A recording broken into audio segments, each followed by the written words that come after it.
से कहने लगे राजन, आज सभी गोपियां इकट्ठी होके भगवान को पुकारने लगी, अरे प्रभु आ जाओ, हम तो आपके बिना मर जाएंगे महाराज, मर जाएंगे। और सुनो, ऐसी व्याकुलता जब भगवान ने देखी, अरे ये गोपियां तो मरने के ऊपर तैयार हो गई, कोई मुझे भूलना नहीं चाहते, कोई छोड़ना नहीं चाहते, तो साहब भगवान को प्रकट होना पड़ा और मेरे परमात्मा गोपियों के मध्यस्थ में प्रकट हो गए। बोलो रास रासेश्वर भगवान की, जोर से बोलो थोड़ा, बोलो रास रासेश्वर भगवान की। 1 घंटे के बाद कोई नहीं बोलेगा, फिर तो महाराज याद ही करोगे महाराज, बोलो गोविंद भगवान की। क्या कहा? बोले महाराज भगवान जैसे प्रकट हुए तो वो गोपियां जो भगवान के विरह में रो रही थी, जैसे देखा कि कन्हैया आ गया, सबने घेरा डाल दिया, पैर पकड़ लिए और पैर पकड़ के पता क्या कहती है, कन्हैया हमें छोड़ के कहां चले गए थे? अरे हम तो ढूंढती ढूंढती आपको थक गई। बोलो गोविंद भगवान की। और गोपियां कहने लगी, जब आप हमें छोड़ के चले गए कन्हैया तो हम तो मर गई थी। क्या हो गया था? भगवान ने कहा झूठ क्यों कहती हो? अरे मर कहाँ गई, सारी की सारी तो जिंदी है, कहाँ मर गई? तब उन गोपियों ने कहा, ये बहुत बड़ी बात कही है।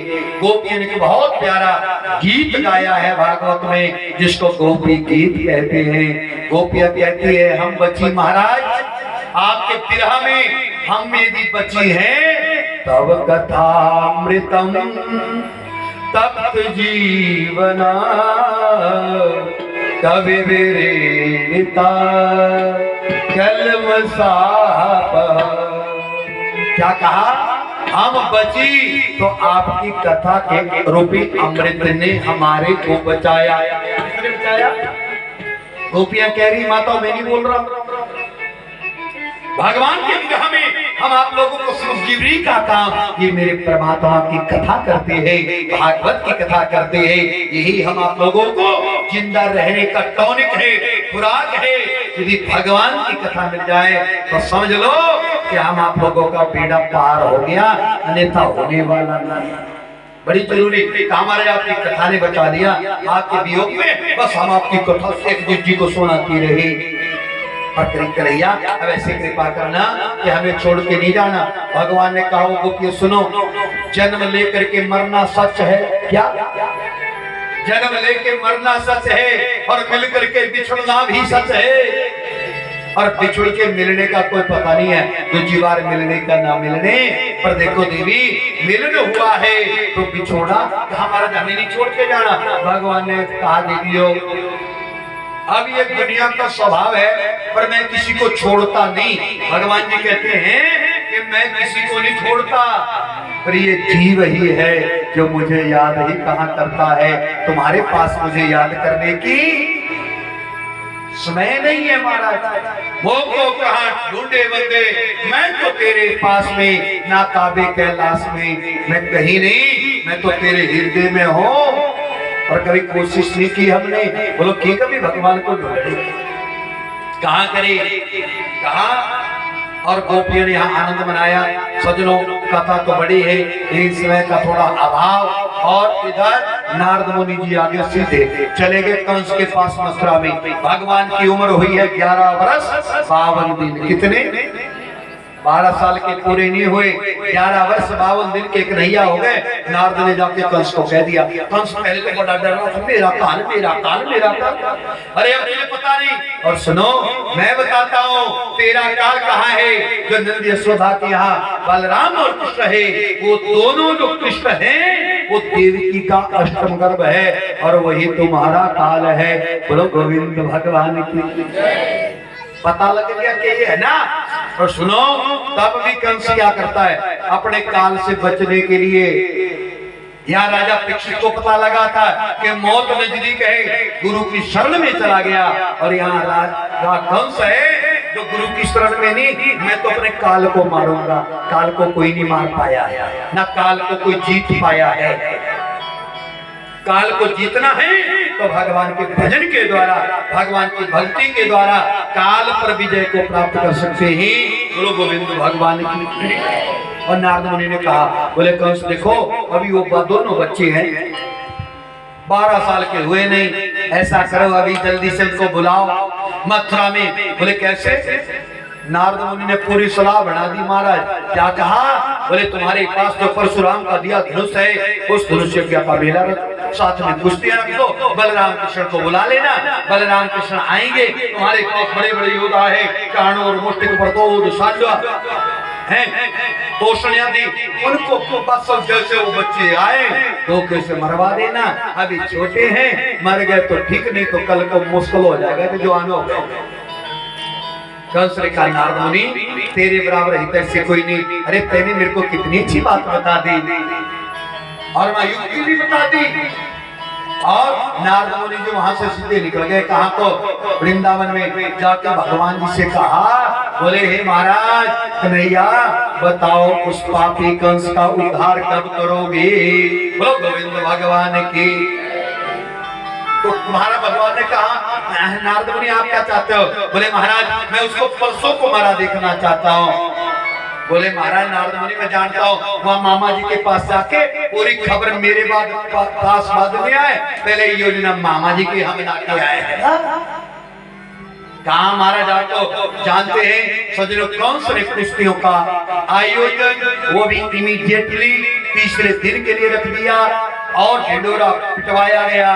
परसों अखाड़ा है, सब योद्धा आए, लेकिन देखा बलराम कृष्ण नहीं आए तो इनके लिए है। फिर चिट्ठी लिखी, अक्रूर को बुलाया, अक्रूर को कहा अक्रूर जाना, जाकर के बलराम और कृष्ण को अपने साथ लेकर के आना। बोले महाराज क्यों?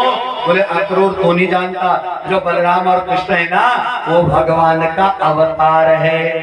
देखो कौन से भी जानता था, क्या बोला कि बलराम कृष्ण भगवान का अवतार है। बोलो फिर भी उनको मारने जा रहा था। और चेष्टा करो, ये कथा क्या कराती है? जानते हम भी सब कुछ है महाराज, सबको सब कुछ पता है, कोई नई बात कथा में नहीं सिखाई जाती, पर कथा काम करती है एक ही। ऐ दुनिया वालों जो तुम जानते हो उसको मानने लग जाओ। क्या करो? उसको मानने लग जाओ। हम मानते नहीं, बस ये कमी है। और महाराज उधर अक्रूर ने कहा महाराज मैं ऐसा जघन्य अपराध नहीं कर सकता। अक्रूर मुकर गया। अक्रूर जब मुकरा महाराज तो उन्होंने कहा महाराज यदि आप नहीं जाओगे ना बलराम कृष्ण को लाने तो मैं तुम्हें मार दूंगा। और इधर अक्रूर ने सोच लिया कंस ने मार दिया, नरक में जाऊंगा। एक बार बलराम कृष्ण जो साक्षात कंस कह रहा है कि प्रथम नारायण भगवान है, परमात्मा है महाराज, उनका दर्शन करने का मौका मिल रहा है, जाऊंगा चरणों में प्रणाम करूंगा, कह दूंगा महाराज आया तो ले जाने के लिए हो, लेकिन साथ में कह दूंगा कि आप जाना मत, बोलो राधे राधे। अक्रूर ने रथ सजाया, सीधा निकल पड़े और सज्जनों कहां पहुंच गए जाके बलराम और कृष्ण को लाने के लिए गोकुल में। बोलो गोविंद भगवान की। नंद बाबा यशोदा मैया ने अक्रूर के आने का जब पता लगा बहुत आतिथ्य सत्कार किया। आओ आओ अक्रूर भैया, चरण धुलाए, भोजन प्रसाद शाम की पवाई, और अब तक ये हाल नहीं पूछा था कि आप आए क्यों हो। बोलो गोविंद भगवान की। और अब नंद बाबा ने पूछ लिया अक्रूर भैया बड़े दिनों के बाद मथुरा से आए हो, अरे और सब ठीक है? हाँ सब महाराज ठीक है। बोले बताओ आपके आने का कारण क्या है? जब आने का कारण पूछा तो सज्जनों निकाला हुआ अक्रूर ने पत्र, और पत्र निकाल के सीधा महाराज नंद बाबा से कहा महाराज ये पत्र कौन सा ने दिया है? मैं अपनी मर्जी से नहीं, मैं आया हूँ तुम्हारे दोनों लालाओं को ले जाने के लिए। कौन सा ने बलराम और कृष्ण को अखाड़े में परसों कुश्तियां हैं, विशेष न्योता दिया है, बुलाया है। जैसे ही नंद बाबा ने सुना तो बाबा तो अधीर हो गए, पर ध्यान देना माँ यशोदा भी वहीं भोजन बना रही थी। और जैसे भोजन बनाते बनाते माँ यशोदा परात हाथ में लेके आटा ला रही थी, खड़ी थी, जो कानों में खबर आई कि बलराम कृष्ण को लेने के लिए अक्रूर आया है। महाराज धड़ाम से भूमि पर गिर पड़ी मैया यशोदा, आंखों से आंसू के किनारे निकल पड़े और रो पड़े।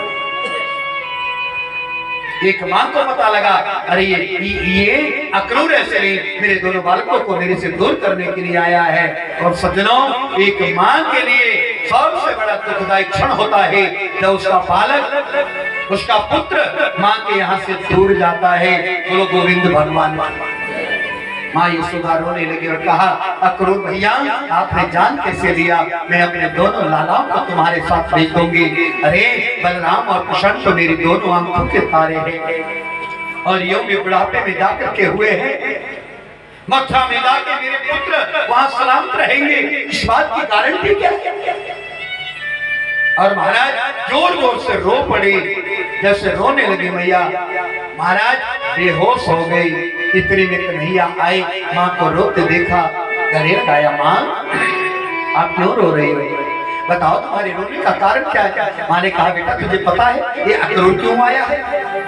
ना माँ मुझे तो पता नहीं बेटा, ये आपको और बलराम को ले जाने के लिए आया है। कंस का न्योता मिला है, उनके यहाँ कुश्तियां हैं। बलराम भगवान ने जैसी माँ के मुखारबिंद से सुना कि हमें बुलाने आया है, कन्हैया तो नाचने लग गया। 11 वर्ष 52 दिन का। मैया फिर तो हम जरूर जाएंगे, फिर तो मामा ने बुलाया हम ना जाए, ऐसा नहीं होगा। बेटा तो नहीं जानता, मैं आपको वहां नहीं भेजूंगी। क्यों? बेटा कंस बहुत बड़ा पापी है, बहुत बड़ा आतताई है। वो आपको कहीं कुछ भी कर सकता है, कोई मारने की योजना ना बनाई हो।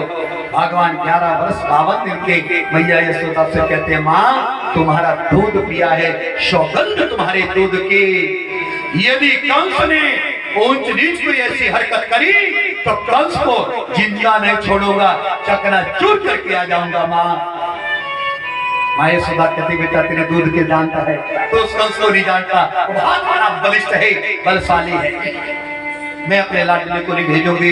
एक माँ की कथा है महाराज, बड़ा मुश्किल होता है एक माँ को अपने पुत्र को दूर करना, और वो भी ऐसी जगह पे जा रहा हो ना, कहाँ पर जहाँ खतरा बड़ा भारी हो। तो बोलो भैया माँ को दुख नहीं होगा और क्या होगा? भगवान कहते मैं जाऊंगा, मैया कहती मैं नहीं भेजूंगी। आज सारी रात भर कन्हैया और मैया दोनों रोए हैं, बाकी महाराज भोजन नहीं हुआ। माँ देखा कन्हैया ने, अरे माँ तो रोती रही। माँ को कहा, माँ आज तो भोजन ही नहीं कराएगी, भोजन तो करा दो। वो बेटा मैं तो भूल गई क्योंकि माँ का सारा ध्यान अपने बेटे की ओर कल चला जाएगा, किससे फिर बात करूंगा। और बंधुओं, आज मैया यशोदा ने लिया भोजन का थाल परोसा और कन्हैया के आगे कर दिया और कहा, ले लाला भोजन। ध्यान देना प्रभु प्रेमी, आज तक कन्हैया ने अपने हाथों से भोजन नहीं किया था। 11 वर्ष 52 दिन का हो गया, माँ अपने हाथों से कन्हैया को भोजन कराती थी। और जितने प्यार से माँ कराती है ना भोजन, उतने प्यार से कोई दुनिया में कराने वाला भी नहीं है। बोलो गोविंद भगवान की। कन्हैया ने कहा, माँ आज कैसे भोजन करा रही हो? अरे मैं तुम्हारा पुत्र हूँ, आप तो अजनबियों की तरह, मैं कोई गैर थोड़े हूँ। लाला मैं तो भूल गई, अरे आजा आजा। अपने हाथ से भोजन कराने लगी। कन्हैया ने कहा, माँ आज हम दोनों भोजन करेंगे, आपको मैं भोजन कराऊंगा। और कन्हैया कहते हैं, माँ हम एक ही थाली में करेंगे भोजन। माँ सोच रही, देख कैसी बातें कर रहा है, यही तो बात मुझे इसके बाद में रुलाएगी। क्या पता मथुरा से आएगा कि नहीं आएगा। लिया कन्हैया ने एक टुकड़ा रोटी का तोड़ा, कहा, माँ लो आप भोजन करो। माँ यशोदा कहती है, बेटा मुझे तो रत्ती भर भूख नहीं है। क्यों? बोले जब से मैंने अक्रूर से सुना है कि तुम्हारे को ले जाने के लिए आया है, मेरी भूख प्यास तो गायब हो गई है। प्रभात भी सही है साहब, हुआ होगा। कन्हैया ने भी थोड़ा बहुत कई भोजन किया आधी रात। सज्जनों, भैया यशोदा कहती है, लला चला आजा अब तुझे सुला देती हो। और कन्हैया को माँ यशोदा जो है वो कैसे सुलाती थी, अपनी गोदी में लेकर के, पलने में डाल करके। और शायद आप लोगों ने कथा को सुना हो या ना सुना हो। भाई और बहनों, जब मेरे भगवान गोविंद चले जाते हैं मथुरा में, मुड़ करके वापस नहीं आए ना, बहुत दिन हो गए थे, बहुत वर्ष व्यतीत हो गए। बहुत वर्ष व्यतीत होने के बाद एक दिन की बात है, मैया देवकी ने वसुदेव देवकी उनको मिल गए। मैया देवकी ने कृष्ण को भोजन का थाल परोसा और थाली भोजन की दी और कहा ले कन्हैया भोजन करो। जैसे भोजन करने के लिए कहा तो आज मैया ने सोचा चलो अपने पुत्र को माखन भी दे दो खाने को। ताजा माखन का पेड़ा निकाल के थाली में डाला। बस तेरी माखन देखते थे कन्हैया ने थाली में माखन का पेड़ा देखा और महाराज आज कन्हैया फूट फूट के रो पड़ा। आज भोजन की तरफ नहीं दिख रहा है, ना भोजन कर रहा है। मैया देवकी ने कहा बेटा कन्हैया अरे कृष्ण तो भोजन क्यों नहीं कर रहा है? बस कुछ नहीं बोल रहा महाराज, बधिर हो गया, मूक हो गया, आंखों से झरझरा आंसू के किनारे। माँ जानती है इसका मित्र है उद्धव। अब मित्र माँ के पास ना बताए तो मित्र के पास तो बता देगा। क्या पता कोई बीमार कुछ भी अवस्था कोई गुप्त बात है। जाके उद्धव के पास मैया देवकी गई, जाके कहा आज तेरा मित्र कृष्ण भोजन नहीं कर रहा। अरे पूछो तो क्या गलती कर दी मैंने या क्या हुआ है उसको? उद्धव आया, उद्धव बड़ा ज्ञानी था, ध्यान देना। और उद्धव आके कृष्ण को गले लगाता है और गले लगा के कहता है अरे कन्हैया क्यों रो रहा है तू, क्या हो गया तुझे? और देख देख आज मैया ने आपको खाने के लिए माखन दिया है। बस जैसे दोबारा माखन कहा और तो कन्हैया और ज्यादा फूट फूट के भाग के मार के रोने लगा। अरे क्या बात, मैया ने कोई गलती कर दी? अब कृष्ण बोला हाँ महाराज माँ ने बहुत बड़ी गलती कर दी। क्या तुम कहते हो माखन खाओ?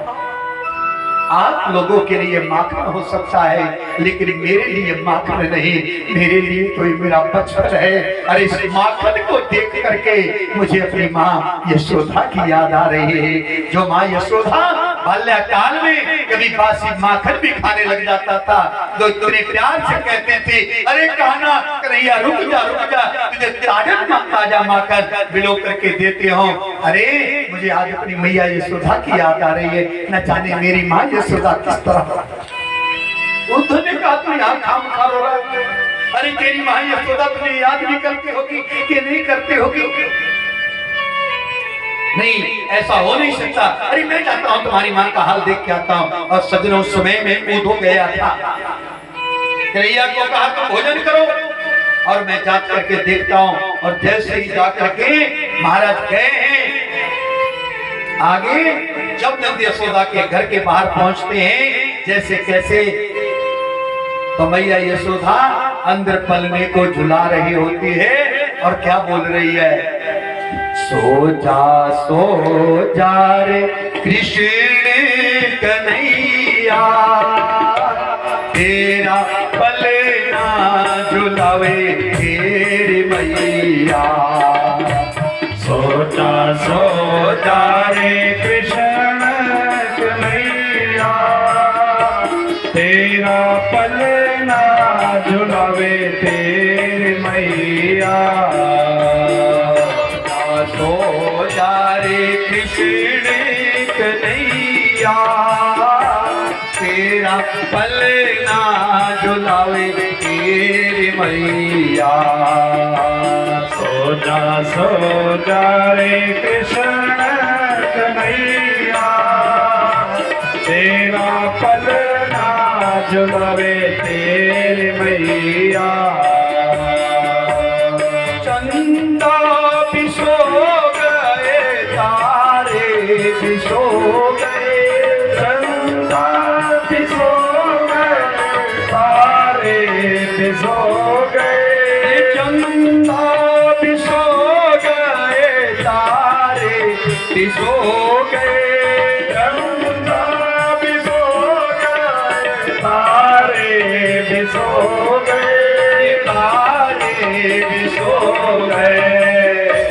सो गई शादी हो नगरिया तेरा पलना झुलावे तेरी मैया।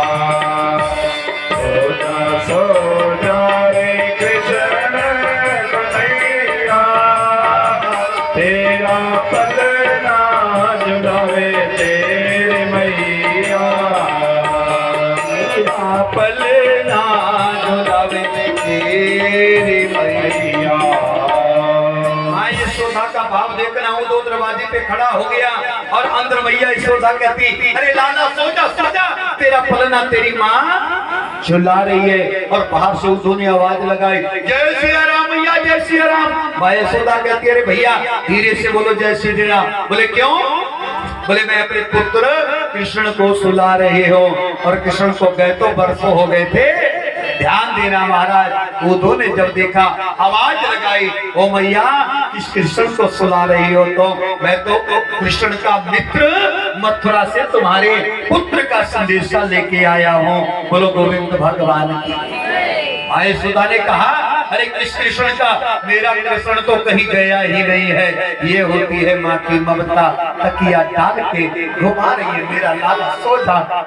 24 घंटे माँ का ध्यान अपने पुत्र में रहता है बंधु हो। उद्धव ने कहा, मैं थोड़ा सुन लो, आ जाओ भैया अंदर। चरणों में प्रणाम किया। अच्छा तो तू किसका संदेशा लाया? माँ मैं तुम्हारे कृष्ण का संदेशा लेके आया हूँ।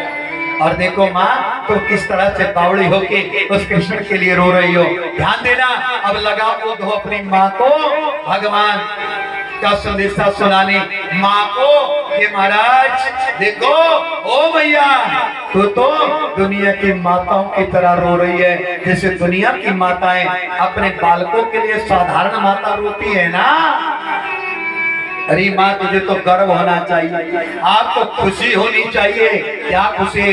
अरे तेने किसी सामान्य बालक को जन्म नहीं, भैया तेरे गर्भ से जो बालक पैदा हुआ है वो तो परम परमात्मा है। भगवान ने पुत्र बनकर के तेरे गर्भ से जन्म लिया है। बोलो गोविंद भगवान।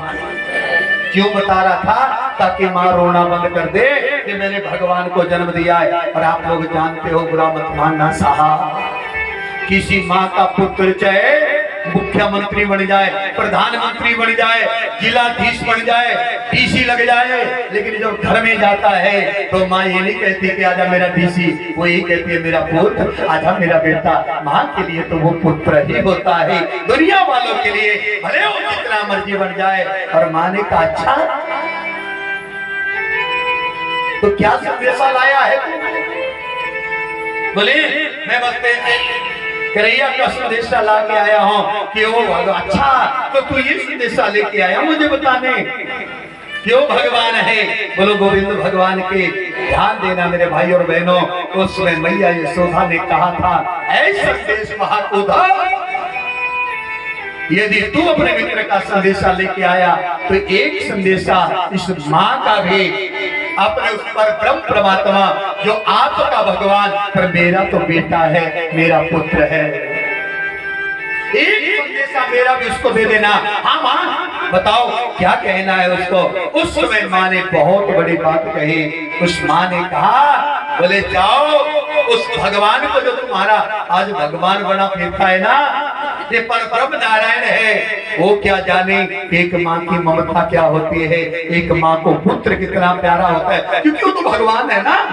अब भगवान थोड़ी समझता है माँ की करुणा। और उस भगवान को एक बार जरूर कह देना कि अब की बार तो तू भगवान बन के आया है, पर कभी माँ बन करके आना, और जब तू माँ बन के आएगा तब तू माँ की ममता को समझ पाएगा। महाराज उद्धव का सारा ज्ञान भी समृद्ध हो गया। ध्यान देना मेरे भाई और बहनों, यदि भगवान को सच में पाना चाहते हो ना तो ये ज्ञान से नहीं मिलने वाला, ज्ञानियों को भगवान प्राप्त होने वाला। जो ज्ञान है उसको जीवन में उतार के प्रभु के चरणों से जितना प्रेम करोगे, इसको प्रेमियों ने पाया है और ये प्रेमियों को मिला है, इसलिए प्रेम कर लेना और प्रेम करोगे तो भगवान की प्राप्ति हो जाएगी। कथा बहुत विस्तृत है, लेकिन क्या करें महाराज, समय का बहुत अभाव। बंधुओं अब रात भर मैया कन्हैया को पलने में छोड़ करके झुला रही, ये भाव लिया है, और रात भर रोती रही। कन्हैया ने जाने की जिद कर दी। अब मैया को लग गया सुबह चला ही जाएगा। नंद बाबा ने समझाया कि ओ देवी इस तरह से तू रोएगी ना, माँ को पुत्र प्यारा होता है, पढ़ने भी बाहर नहीं भेजती, पता नहीं मेरे बेटे को कुछ हो ना जाए। नंद बाबा ने समझाया यदि अपने बालकों से देश का काम, समाज सेवा का काम, कोई भी ऐसा बड़ा काम करवाना हो और चाहे कि हमारा बेटा हमारा नाम रोशन करे, तो ये देवी घर में रख के नाम रोशन नहीं होगा, एक ना एक दिन तो बाहर समाज में भेजना ही पड़ेगा। आज नहीं गया तो फिर जाएगा। देवी ने समझ लिया कि अभी मैया ने जान लिया जाएगा। प्रातः काल हो गया सिद्धनों, और प्रातः काल गोपियों को भी पता लग गया, गोपियां भी विलकती आ गई। उन गौओं ने घास खाना छोड़ दिया जब पता लगा कि आज हमारा कृष्ण छोड़ के जा रहा है। उन बछड़ों ने गायों का दूध पीना, उन बछड़ों की दशा देखना साहब, उन्होंने दूध पीना बंद कर दिया। अब जी के क्या करेंगे, हमारा कृष्ण तो हमें छोड़ के जा रहा है। गोप बालक साथी सब आ गए। मैया यशोदा ने तो भगवान को प्रातः काल फिर स्नान करवाया, स्वयं पीले कपड़े पहनाए, पीला पीतांबर पहनाया, कमर में पटका बांधा, आदर करैया ने मुरली को लिया, सुंदर सजा। और माँ आज देख रही है, आज मेरा बेटा घर से पहली बार बाहर जा रहा है और जादी शहर में रहा है। ध्यान देना, जितने प्यार से माँ सजा के भेजती है, शायद ही कोई सजाएगा तुम्हारे को। माँ ने सजाया और करैया कितना सुंदर लगा। और माँ देखती है, अरे मेरे लाला को नजर न लग जाए। एक माँ को अपने पुत्र के सिवा कोई दुनिया में सुंदर नहीं दिखता। अपना बेटा चाहे काला हो, लंगड़ा हो, लूचा लफंगा कैसा भी हो, माँ को बड़ा प्यारा होता है। महाराज भैया ने क्या कर दिया और देखा मुंह की ओर, अरे कितना सुंदर लग रहा है, किसी की नजर न लगे। काला टीका माथे पे लगाया और अक्रूर ने रथ सजाया। गोपियों ने रास्ता रोक लिया महाराज, और अक्रूर ने जो रोती मैया को भी देखा तो सोच लिया अब आगे जाके क्या करूंगा, मर जाऊंगा डूब के। वो मारेगा कंस बलराम और कृष्ण को। इस तरह से विलकती माँ की दशा को मैंने देखा। सब लोग, सारा समाज मुझे थू थू करेगा। और महाराज जैसे अक्रूर जाने लगा, अक्रूर रथ को चलाने लगे, बलराम कृष्ण ने मैया के चरणों में प्रणाम किया। माँ ने आशीर्वाद दिया, जाओ विजयी भव। और ध्यान रखना, जिस बालक को माता पिता का आशीर्वाद मिल जाता है, उसकी दसों दिशाओं में जय जयकार होती है। आशीर्वाद लेंगे। मां से रहाने गए, जब बेटे को थोड़ी दूर जाते हुए देखा ना, तो मैया यशोदा रो पड़े, आंखों से आंसू ऐसा निकला जैसे मेरे प्राण निकल रहे। अब कन्हैया दूर जा रहा है, देखा तो, और एकदम से अब मैया पीछे दौड़ पड़े। कन्हैया कन्हैया कन्हैया कहा। कन्हैया ने पीछे मुड़ के देखा तो मैया आराम से भूमि पर गिर पड़ी। कन्हैया ने चलते रथ से छलांग लगाई, मैया को उठाया, अपने गले लगाया, कहा मां यदि इस तरह से तुम रोती रहोगी, बिलखती रहोगी, तो आगे का काम नहीं होगा। कहा बेटा बस मेरी एक बात याद रखना, तू सब सता मथुरा में जाके तू इस मां को तो नहीं भूल जाएगा। मां कैसे भूल जाऊंगा। और सुनो, अब मैया यशोदा ने कह दिया, देख कन्हैया मुझे पता है तू मुझे भूलने वाला तो नहीं है, पर सच्ची बात मैं तुझे आज बता दूं। देख मैंने तुझे पाला, पलोसा, दूध पिलाया, छोटी छोटी गलतियां तेने की है, तो कहीं छठी से मारा, कहीं मैंने तुझे उखल से बांधा। ये सब काम मैंने तब किए हैं, तब मैंने तुझे किसी दूसरे का बालक समझ के नहीं, मैंने तुझे अपना बच्चा समझ के। क्योंकि दूसरों को कोई डांटता नहीं, जो अपना होता है उसी को सुधारने के लिए डांट लगाई जाती है। मां तुम कहना क्या चाहती हो, सीधे सीधे कहो। तब मां यशोदा ने कहा बेटा असल बात तो ये है कि तू मेरा पुत्र नहीं है, अरे तू तो वसुदेव देवकी का पुत्र है। और मथुरा में जब तू जाएगा तुझे तेरी जन्म देने वाली माँ देवकी मिल जाएगी। तो बेटा मैं तो तेरी दासी माँ हूँ, मैंने तुझे अपना बालक समझ करके ये सब कार्य किए हैं। पर ध्यान रखना उस यशोदा माँ को भी भूल मत जाना। बस इतना कहना था। कन्हैया की आंखों में आवाज निकल पड़ी और रो पड़ा। कन्हैया ने माँ को गले लगाया, माँ तूने ये जान भी कैसे लिया? जन्म भले मेरी माँ देवकी ने दिया है, पर जन्म देने वाली माँ बड़ी नहीं होती। उसने तो जन्म दिया और उसके बाद आपने किस तरह से पाला है, पलौसा है, कितने कष्ट मेरी माँ तूने झेले हैं ये मैं जानता हूँ। माँ पालने वाली माँ बड़ी होती है और माँ मैं आपको नहीं भूलूंगा। बोलो गोविंद भगवान की। कभी याद आए तो जरूर। और जाते जाते माँ कहने लगी, बेटा अब तुम जा रहे हो, मेरे स्तनों से दूध टपक रहा है। 11 वर्ष 53 दिन का कन्हैया हुआ था, अभी तक माँ का स्तनपान करता था। साफ ध्यान देना। माँ ने कहा, बेटा अब ये दूध किसको पिलाऊंगी? जाते जाते दूध पिलाया। दूध पान करके आओ कन्हैया ने माँ का आशीर्वाद लिया। बस निकल पड़े अक्रूर भी, और जाकर के यमुना के किनारे भगवान ने जान लिया अक्रूर काका को बहम हो गया है कि पूछ लिया, काका नहाना चाहते हो? बोले हाँ। अक्रूर ने तो मरने के लिए छलांग लगाई। ध्यान देना बंधुओं, अब जो है मेरे भगवान ने वही